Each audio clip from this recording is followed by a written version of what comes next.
This is Manchester Voices, a podcast run by students at the University of Manchester.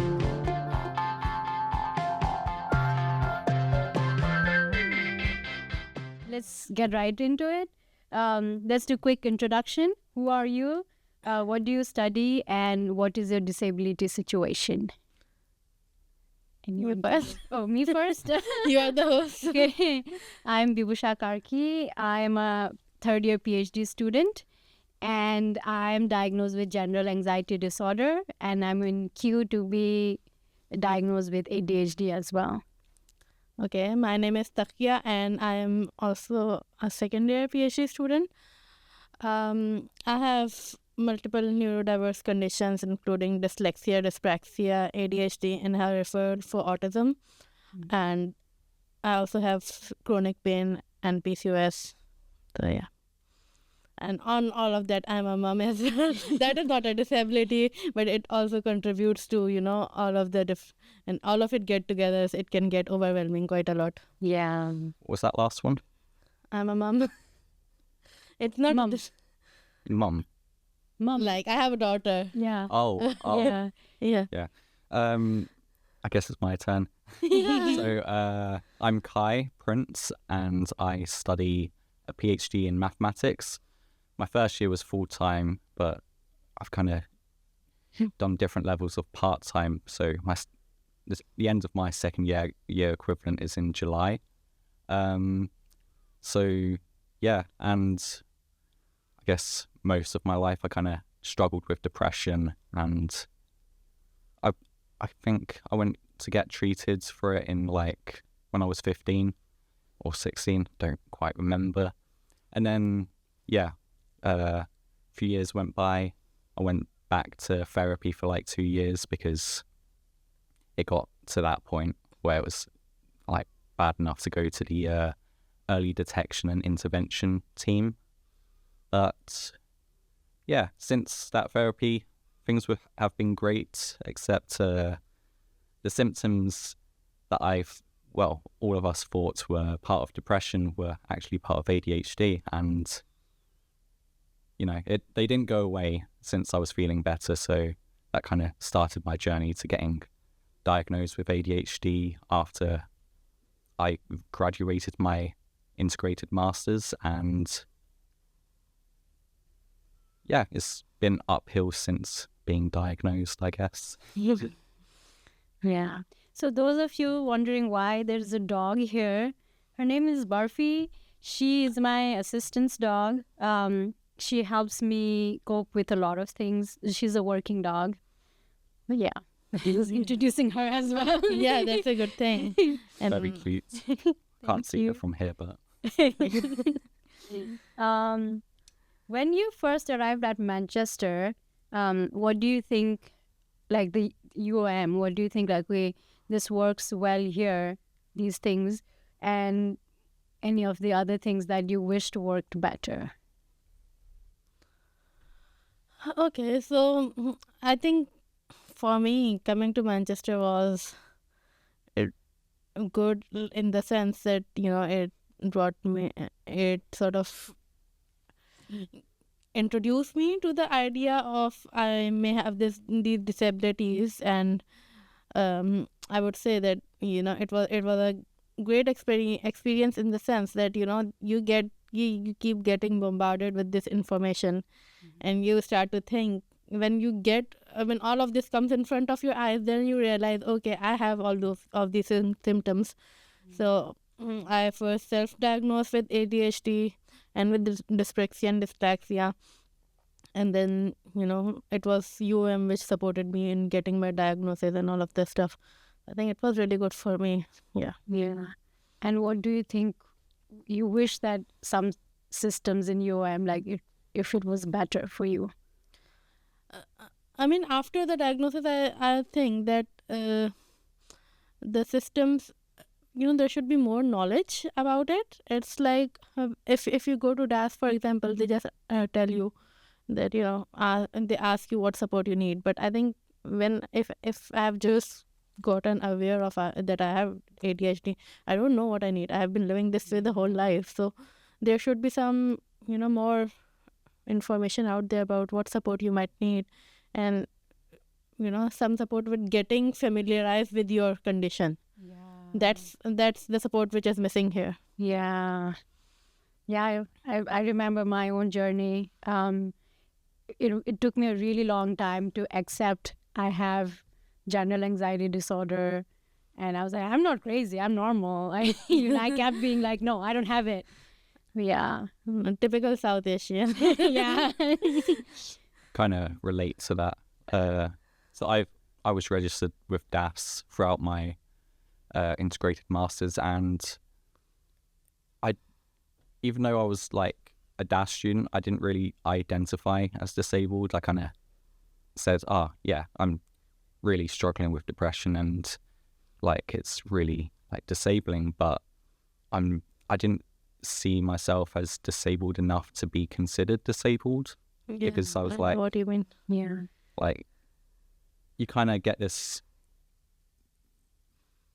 assumption that other people have it so much worse, so like I can't be. I think I have the same feeling until now, even that I just feel like, okay, I'm not disabled enough to be called disabled.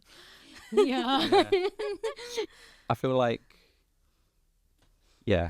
it's a common thing, and like it shouldn't be like that, because it kind of shows that there's internalized ableism.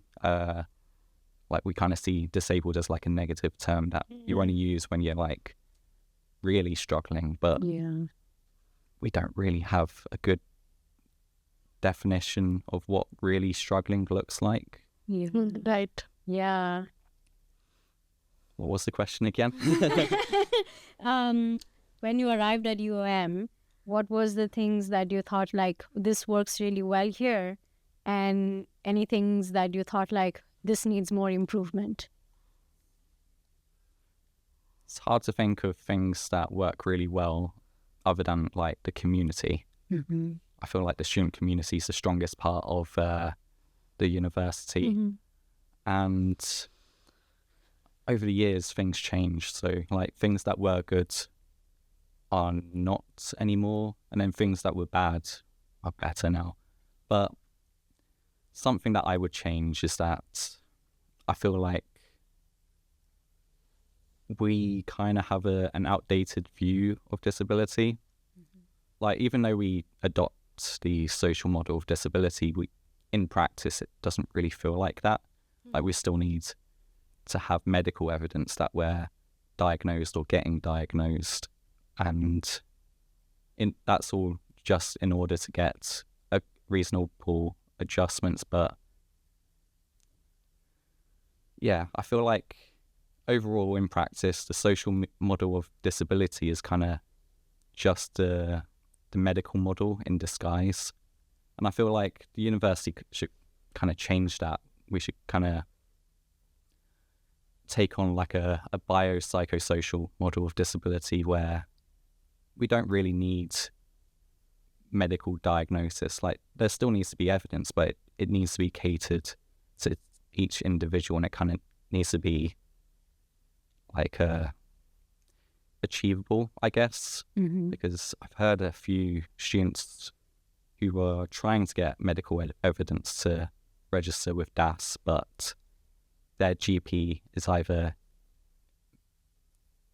like way too busy or just not really getting around to it. So I think I met a student who was requested like medical evidence that they are getting an ADHD assessment, and they were still asking for that evidence for like 2 months. Wow. But there's a lot of issues, and I feel like the university could just be a bit better structured. And there are systems out there that do fit the biopsychosocial model of disability that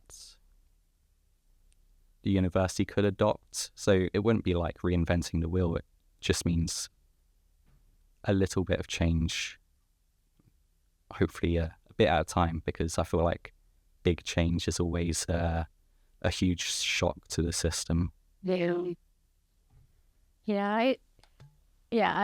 I also have similar experience with my process with ADHD. They did my assessment and they found out like I'm in the high risk. But then the queue to get formally diagnosed is 3 years. I hope like, by the time my turn comes, I hope that I'll be done with my studies. Yeah. So in the meantime, trying to figure out what support you need. Yeah. And student support, the challenging research group we have, last year's UMPA committee we had, I think like they really helped me survive. Yeah. Otherwise, I would not be able to. Just knowing like there are a lot of people out there like you, and you're like not one out in the blue, so it's really helpful. Yeah. Especially when that community is like they're open about, they're willing to support you, then it's really beneficial. Yeah. I'm also very grateful to have the uni accommodation help me with accommodation stuff. In Manchester, outside of the uni, a lot of people discriminate on housing. And when I mention I have an assistance dog, then like I don't get housing even though I tried a lot. I mean, one option would be to lie, but then, I don't want to get into trouble for lying in the lease. So uni accommodation, they really stepped up and helped me not be homeless and live here. Yeah. I think like the issue you guys mentioned with the GP is also similar, because the GPs in this area are usually, they have students registered to them. Yeah. So, I mean, there would naturally be a lot of influx of, ADHD requests and all of the stuff. Because, like, I live in the outskirts of Manchester, so mine was like around 2 or 3 months wait, and then I got my diagnosis and my whole, assessment and stuff. And it was a quick journey. So maybe it's just because, there are a lot of students here who are applying, that's why. Otherwise, I would say the system is quite good. Yeah. Maybe register to a different GP. Maybe. Yeah, I feel like, you mentioned accommodation, and I feel like there's a lot of focus on accommodation at the moment because it's just so bad. Yeah. To stop myself from swearing there, but yeah, like you said, landlords are allowed to discriminate against potential tenants, and there's not much within the law that stops that. But there's also the other issue that a lot of the time, disabled people have to pay extra for like accessible accommodations. Like I think an example with your assistance dog is like there are landlords who do allow animals in their property, but only if you pay extra. Yeah. I've not heard of it happening, but I can only assume that that's the case for people with assistive dogs as well. And and then there's that whole protest recently, the fight the rent hikes thing, and that I feel like a lot of the organisers of that care a lot about the disabled students' experiences of accommodations, and I feel like there needs to be a lot more accessible accommodations, and it would be good to have the university accommodate that. Yeah. Not the right place for a pun, but I feel like it can be quite disappointing that the university kind of hears about these kind of issues but don't really act upon it. Mm-hmm. Yeah, I'm specifically talking about the amount of accessible accommodation in the Fallowfield development plan, because I feel like less than 1% of the accommodation is like going to be accessible, but we have like, I think someone mentioned like 18% of students are physically disabled, or maybe that was the entire population, but whatever the figure is, less than 1% is just massively underneath that. Yeah. And especially like with the private sector discriminating against disabled people and charging more when it comes to disabled people, I feel like university kind of needs to step up a bit more. Yeah.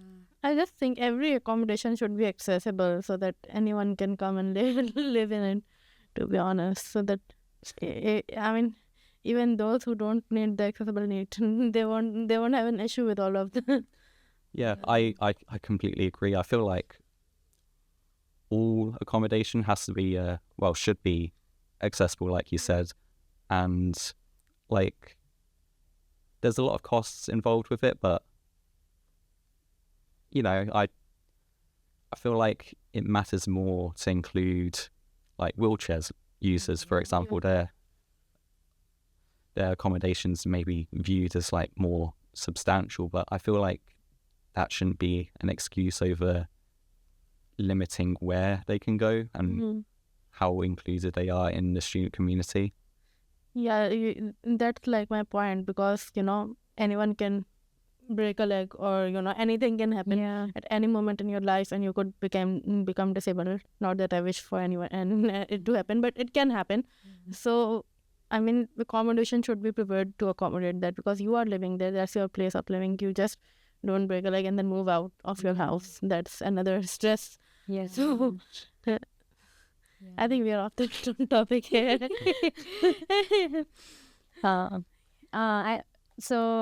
I don't know, it's still good to talk about accommodation, and because there's a lot of people's experiences.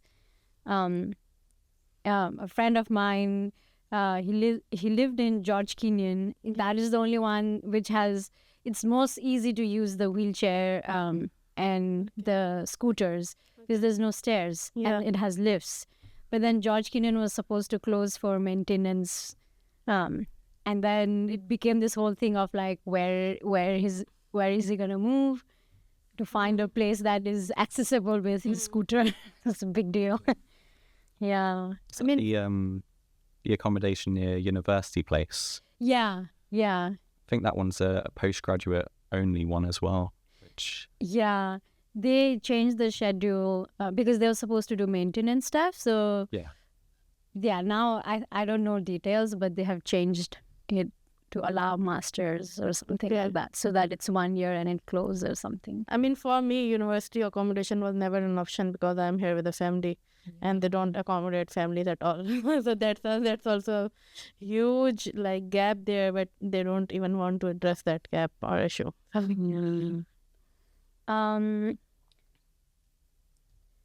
you ever had to prove your disability to someone? Like someone saying, "Oh, but you don't look disabled."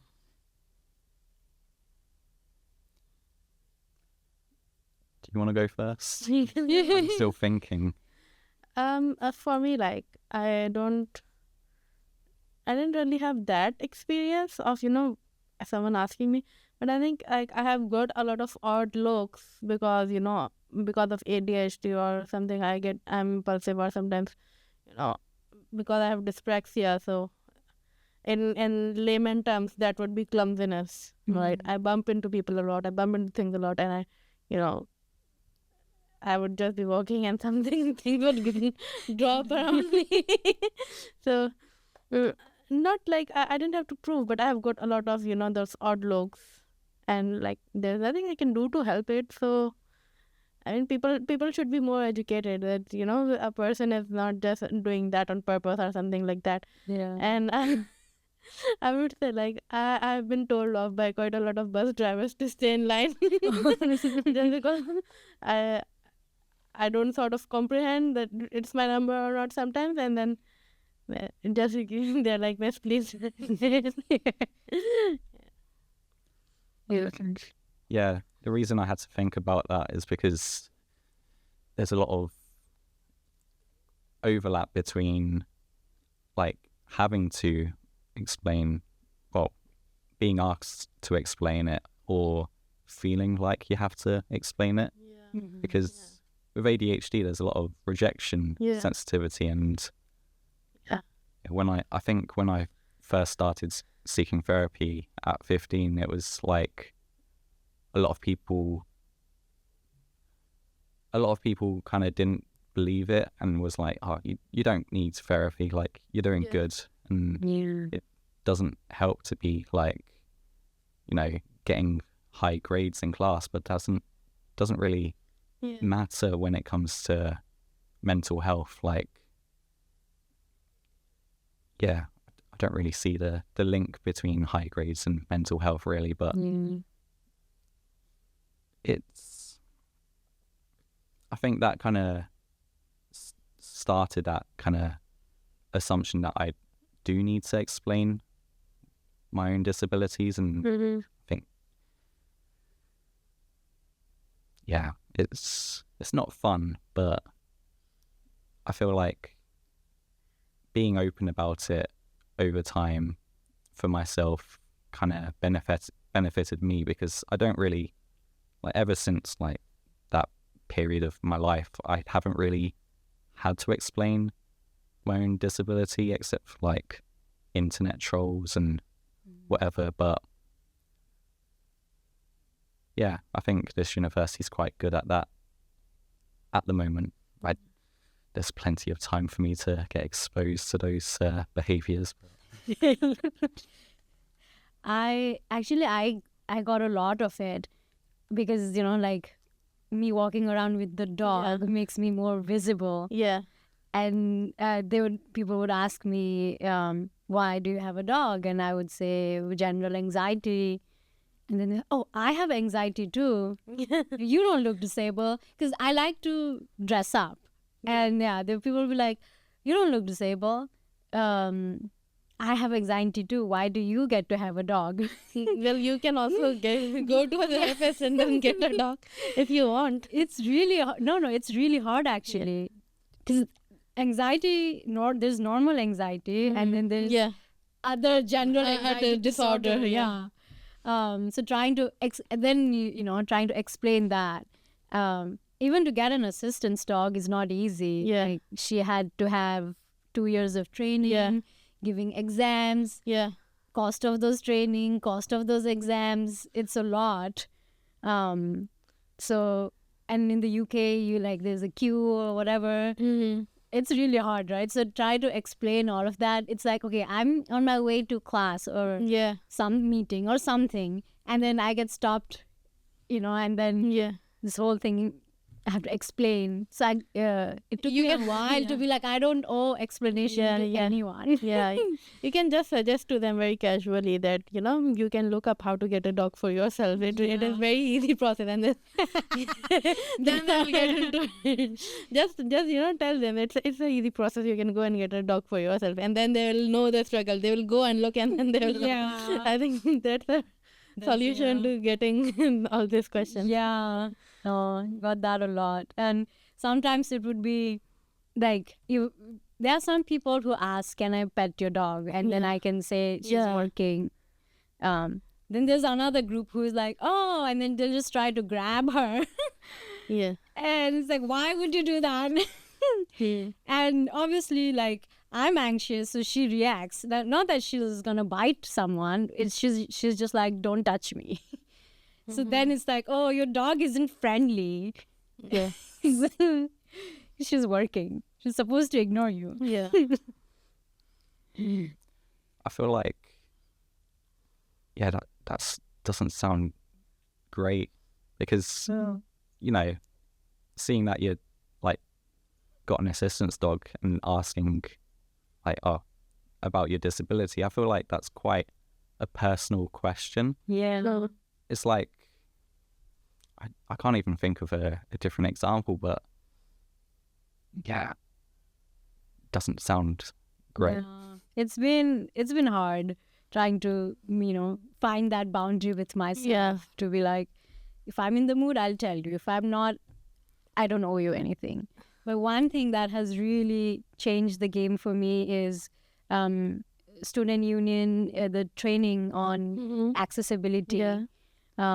Because before, I really even like to go to any student society activities, even though student union is accessible, a lot of people didn't know about assistance dogs. So they're like, oh, dogs are not allowed. So I explain things and all tickets are sold out. So now, thanks to you and the student union team, the training and the conversation around accessibility, it has helped me participate in student societies. Right.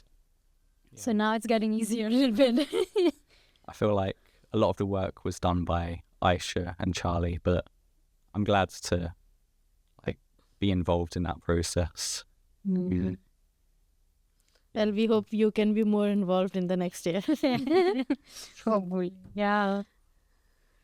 How has your experience been with making friends and being involved in university activities with disability?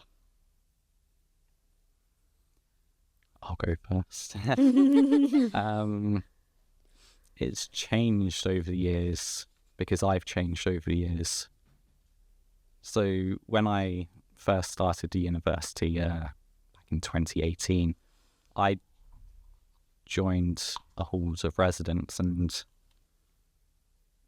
yeah, that was quite good for connecting with people and making new friends. But it was the icebreaker activities at the start of university that kind of made my main friend group that lasted throughout university. And yeah, I really valued that back then, and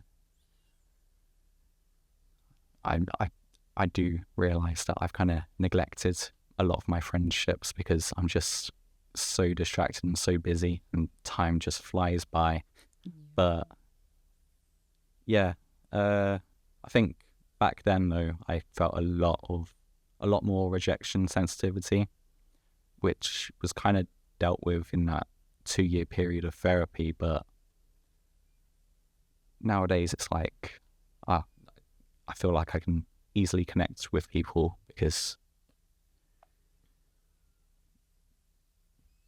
I have no idea. I'm not really bothered about well, I am bothered, but it doesn't affect me as much when I feel like, oh, maybe they don't like me or whatever or something like that. But yeah, nowadays though, it feels wrong to say being connected with other people. It's taken a different form, I guess. It's not important that I have close friendships. I've kind of shifted that perspective to I want to connect to as many people as I can to kind of understand the diverse range of experiences and perspectives, and I feel like that's a lot more valuable to me. Completely forgot the question, so I hope I answered it. No, it did. You did. We were talking about your experience with making friends, and has your disability affected it? Yeah, well, it has, mostly rejection sensitivity disorder, but also just the time blindness and the inattention of ADHD. It just means that I think there was a point where I would meet my closest friends once a year. Mm-hmm. Yeah, that's fine. I don't mind. I'm kind of curious, what made you, shift from having the need to have deep friendship versus want to get to know many people to get more experiences? What was that? What caused that shift?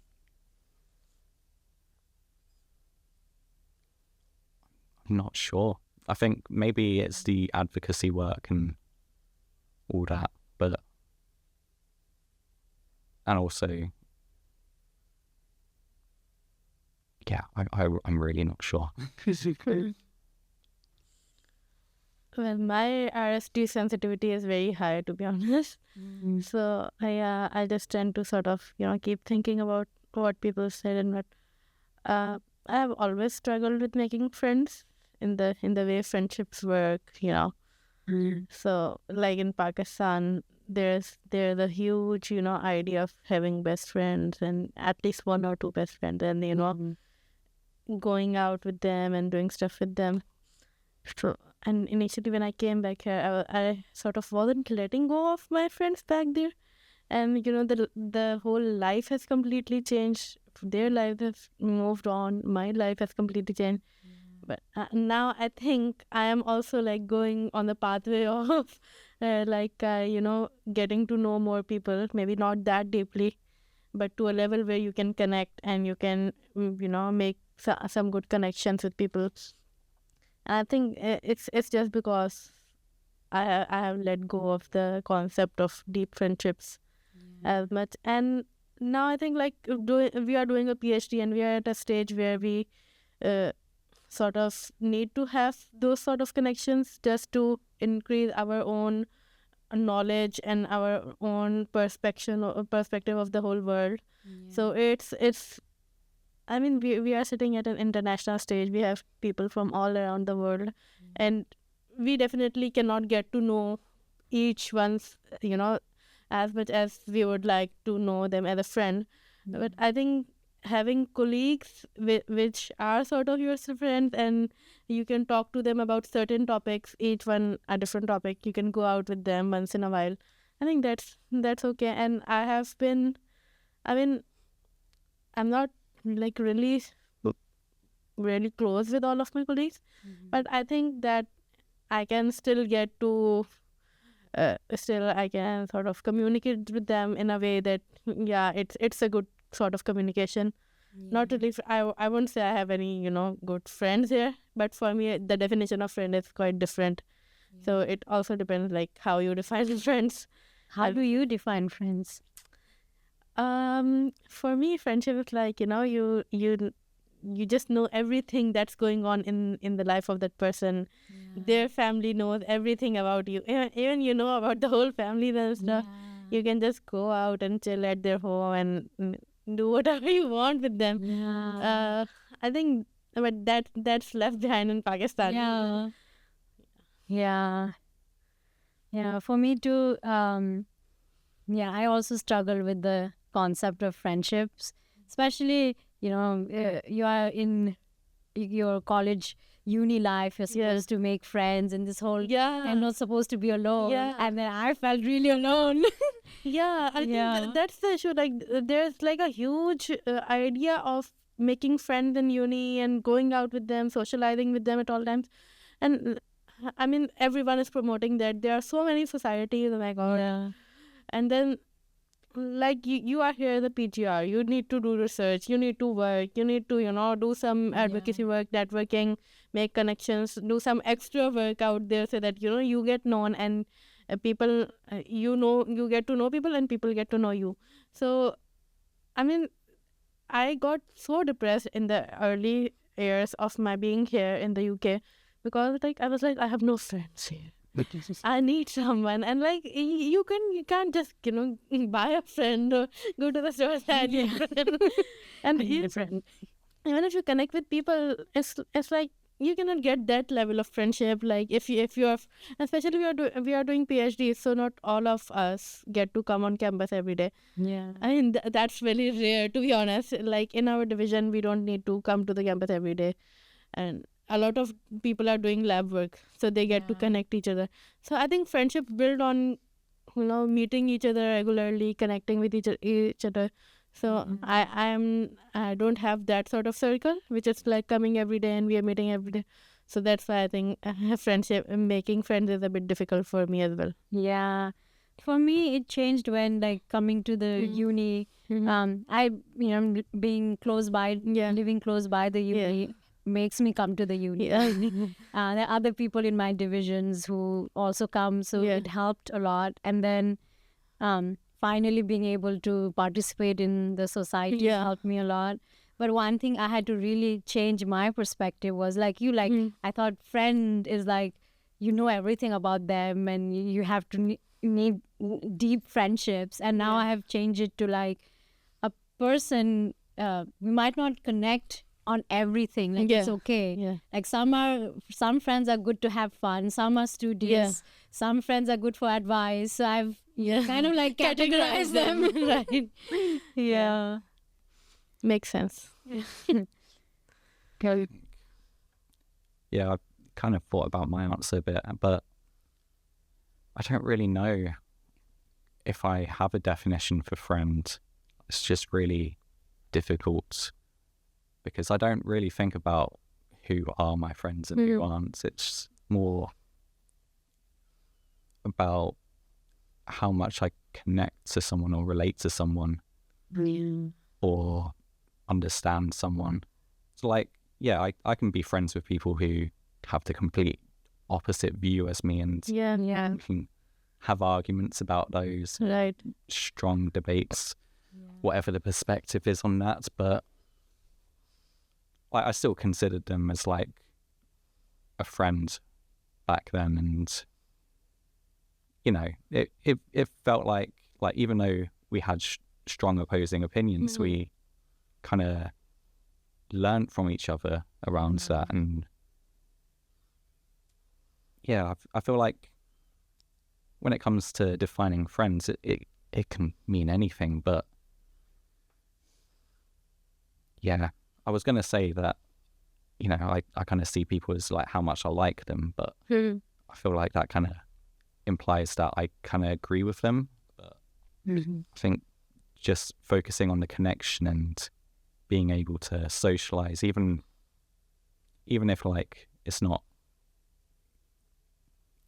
in agreement with each other, I feel like it's still beneficial for like my own needs to interact with other people.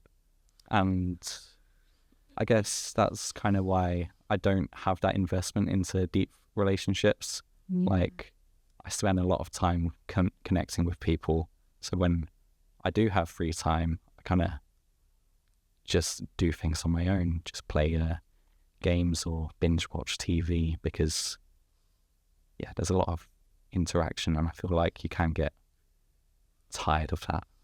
Yeah, That's true. Sorry, it just slipped my mind whatever I was going to say. But I was like, maybe it's more of a girls thing, that girls are more into having, you know, that sort of deeper connection. And because I've seen like for boys it doesn't matter, and because it doesn't matter to boys, they are more casual with the friendships, and their friendships go more a longer way than girls, because girls get so invested in their friendships then they themselves destroy their friendships, I would say. That's true. Yeah, because Sometimes I guess like if you have more going with the flow kind of thing, then it will be easier to adapt than like, oh, this is what a good friend is, and like this category. I think because I have noticed that about myself as well, because like when I'm like casual with people, it's fine, but like when I start to get too close to them, then I think it sort of, I get too much invested in that friendship, and it sort of, you know, affects my own mental health. Because when you get too much invested with a person, you start to have expectations and stuff like that. And then, you know, the whole cycle of overthinking and just, you know, getting depressed about things that are not happening that you want the way you wanted them to happen. So that's really sort of, sometimes, you know, friendship even becomes a disability, I would say. For me, it really helped. So I was having accessibility issues with Porfi, like the first year. She was stuck in Nepal, and it was like a whole fight to get her back to the UK. And like I was really, you know, struggling and needed help. And people that I had not even met, like it was just in the challenging group WhatsApp text messages that like they picked me up from London and then drove halfway to Manchester, and then another friend drove from halfway from London to Manchester, like just because, you know, we were talking to each other in text, never met in person. Sometimes things have just had like I've just gotten help like that. For my research work too, it it was working with the South Asian community. The policy with the universities, because she's an assistance dog, she's allowed access to most places, so she should be with me. But the South Asian community doesn't like dogs. They don't know about accessibility stuff either. So then if it became a situation where I had to leave her so that I can get my data collection done. And it was friends who, it's not like I met them daily or like had deep talks with. I saw them, chatted. They helped me, like we had figured out schedules, and their dog sat while I got data collection done. So yeah, it's been more like those casual friendships that's been like helping me. I think these are the healthy friendships. I think it's good to have friends that you can depend on. Like, even if you're not like invested like deeply into the friendships, it's just having a support network is all that matters. Like, things can just life is chaotic, and anything can go wrong, and the ability to ask for help and know that you'll be able to get support, that's just something that everyone needs. I think that's quite the climax of the whole conversation. That what matters is a support network, not friendship.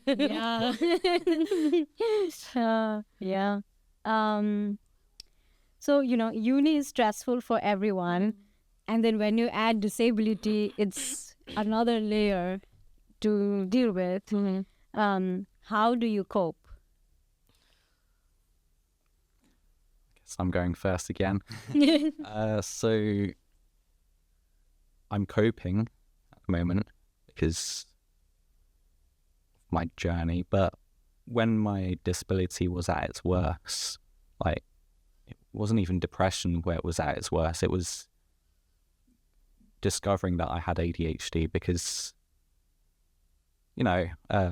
previously I was just forcing myself to do everything, kind of like being like, oh, Kai, why can't you just do this thing? Just do it. Like, kind of bullying myself into doing things. And then, like, after getting the 2 years of therapy, it kind of like became like more healthy. And when I realized I had ADHD, it just completely went. So this driving force of like doing everything, because I was just kind of pushing myself and kind of putting myself down for having ADHD, even though I didn't know it.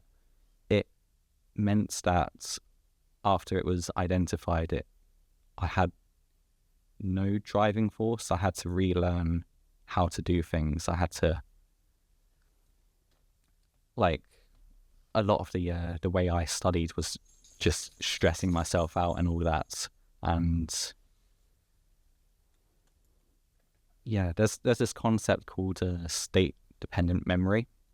So whenever I was engaged with maths, it was like under stress conditions where there was like me pushing myself as well as like short deadlines. But when I got diagnosed with ADHD, it meant that I couldn't really put myself into that state anymore. Like, I understood that what I was struggling with was not my fault. It was just a thing that was there.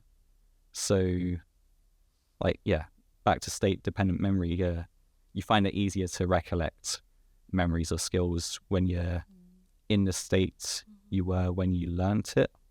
So ever since I kind of became a bit more calm when it came to doing maths, it kind of felt like I also had to relearn some basic concepts in maths as well, because I was finding it really difficult to kind of access those kind of skills and knowledge. So my first year was just, it was just an awful mix of just feeling like everything was breaking down because I wanted to be healthier mentally, but having to pick myself back up and being like, yeah, I can relearn these things. I can persevere and get through it. But it was just really tough because it's like feeling cursed, I guess. Like you're trying to get better, but trying to get better makes you worse.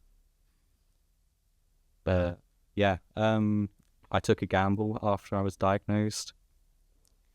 So I kind of recognized that I can't just have one single project. I need multiple different projects because I don't know why.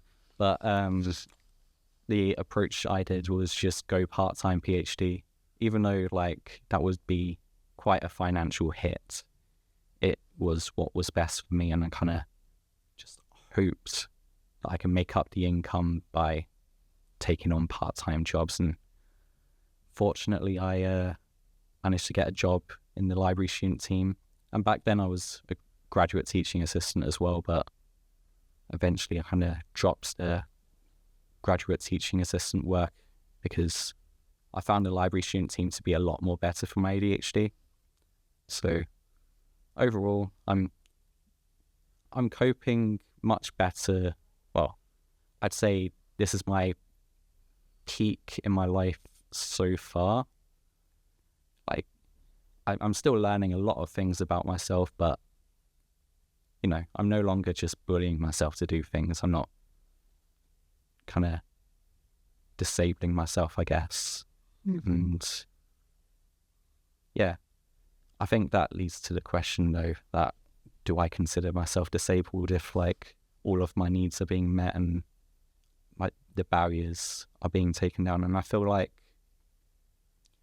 ADHD maybe not disabling. Like it depends on the environment really, but when it comes to depression, I just know that there is a risk of relapse in the future. Like just one bad week or one bad month, and then, you know, I could just fall off the horse and need to go back to getting support. Yeah, a long answer, I guess. I forgot the question. It's okay. Uni is stressful for everyone, but then when you add disability on it, how do you cope? Okay. I would say that the counseling service is really good because like I first self-diagnosed with ADHD. So that's when I went into depression, because, you know, then you sort of realize, oh, this is why my life has been the way it was. And it's like, you know, that those light bulbs, like they turn on your light, but they're so bright that they sort of blind you. And you don't know what to do, where to see, what, you know, which direction to take. So it was really a really depressing phase of my life. And I reached out to the mental health service, counseling service. So they helped me through that. And then like a few months later, I got the official diagnosis. It took me back into relapse, into the same condition. I was like, oh, this is official. Yeah. And then the same thing, like I mentioned, you know, having to relearn everything. It was like, so my whole life, it has been this way because I had ADHD. So, I mean, how I can now, I mean, I have reached this stage of doing a master's or maybe until university, because my mom was there to sort of get me on with things, and she was always there to, you know, make me get a move on with studies and stuff. And then, you know, my bachelor's, it was like a whirlwind. I was involved in so many other things that studies didn't seem too much of a stress. But like when I came to the UK for my master's and then my PhD, studies were really, really stressful, and I didn't know what to do. I don't know how I did my master's. It's that year is like a blur in my mind. But maybe even then, because I think with ADHD you work well if you have a lot of things to do. For me at least, I don't know for this. So it was like I was doing a part-time job, and I was sort of enjoying that job. I was working as a chef, and I really loved that job because it was like in a full it was one of the busiest restaurants, the in Soho. So it was very busy, and it was quite an exciting, and all of my hyperactivity went over there.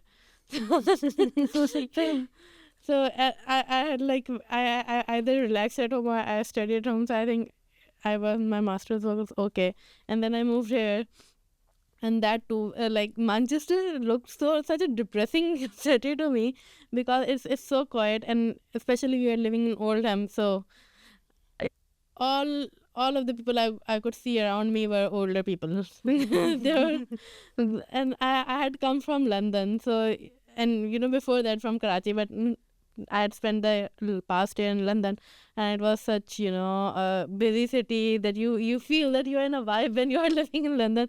That you are like you take a train in the morning, and then you get off at London Bridge, and you are going with a huge crowd. Everyone is going their own way. No one knows what the other person is doing, and no one bothers.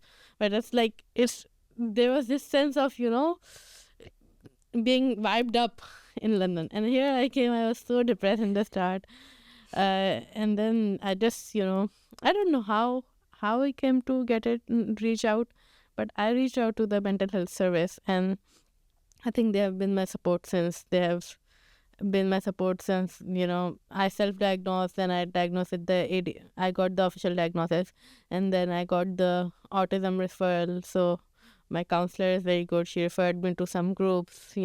Again, we come back to the support system, that there are so many support systems available in the university which have been helping us cope. And then there are always challenging research. You can just go and rant out to them. And even if you don't rant out, you just know that they are there. So if sort of you are in my mind, I feel like if I'm getting a burnout, or if I just don't know what to do, I will go to challenging research, and I'll say something, I'll ask something, and I know there are people who will respond. Even if someone has just joined the group at that moment, they will, if they can, they will respond, and they will give me some advice, or they will be good. So I think the support networks and the mental health service and the social prescribing service, all of these services are really helpful in coping. Yeah, similar with you, both of you. That journey of like self-acceptance took way long for me too. And like, yeah, like I used to also be like, just this, like, you can do this. Why are you not doing this? Like really hard on yourself. And I used to also compare myself a lot with other students, and I see their best version. I don't see their struggle. I see their best version and compare with my worst version. And that whole, it was just this deep circle of like going down on things, and feeling bad about my life, myself. Yeah, for me also, DAS had a mentor service which helped me figure out how to organize, how to plan counseling services. And the year I didn't have Barfi with me, went to social prescribers, and so with my anxiety, I just couldn't go anywhere. It would be like my room and then my desk, and just like go up here, like those places. Anything new, I would not do it at all. So then they helped me get into like places where they would introduce me to someone. So then I didn't know anyone. So that's how I got in. But that whole journey of self-acceptance is, and you add self-accept, like you're already struggling for self-acceptance, and then you have to also advocate for things. Yeah. I feel like a lot of how I approach self-acceptance is through advocating for myself, because if I felt like I could convince someone else, then surely my reasoning's correct. Yeah. And I feel like, a lot of the time, I feel like we have our own biases. Like we hold ourselves to higher standards than we hold other people. And I think we need to talk to other people just to make sure that our biases aren't just unreasonable. Last question. If you could go back and give your fresher self one piece of advice, what would that be?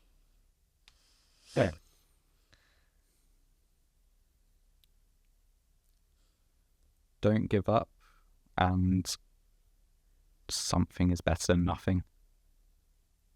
Honestly, I don't know what advice to give to myself. I have no idea. I mean, for me, like it's been a journey since like 2016. I was a fresher in 2016. I'm not a fresher now, and I was happy at the time. So I would stay that way. I won't give myself some advice and then get me thinking about something. I was really happy. I was in a blissful place at that moment. So I would want me to stay myself there. So yeah, no advice for me. Yeah, I think for me it would be more like self-acceptance. Yeah. Be okay with yourself. I mean, that's the advice I need now. Not too much pressure. Thank you so much for giving me and the podcast your time and sharing your experiences. Thank you so much. Thank you. No worries. Thank you for... Sorry. Well, I think we're going to say the same thing. But yeah, thank you for inviting us, and yeah, it has been good to kind of get things out, I guess. Thank you. Yeah. Okay. Sorry.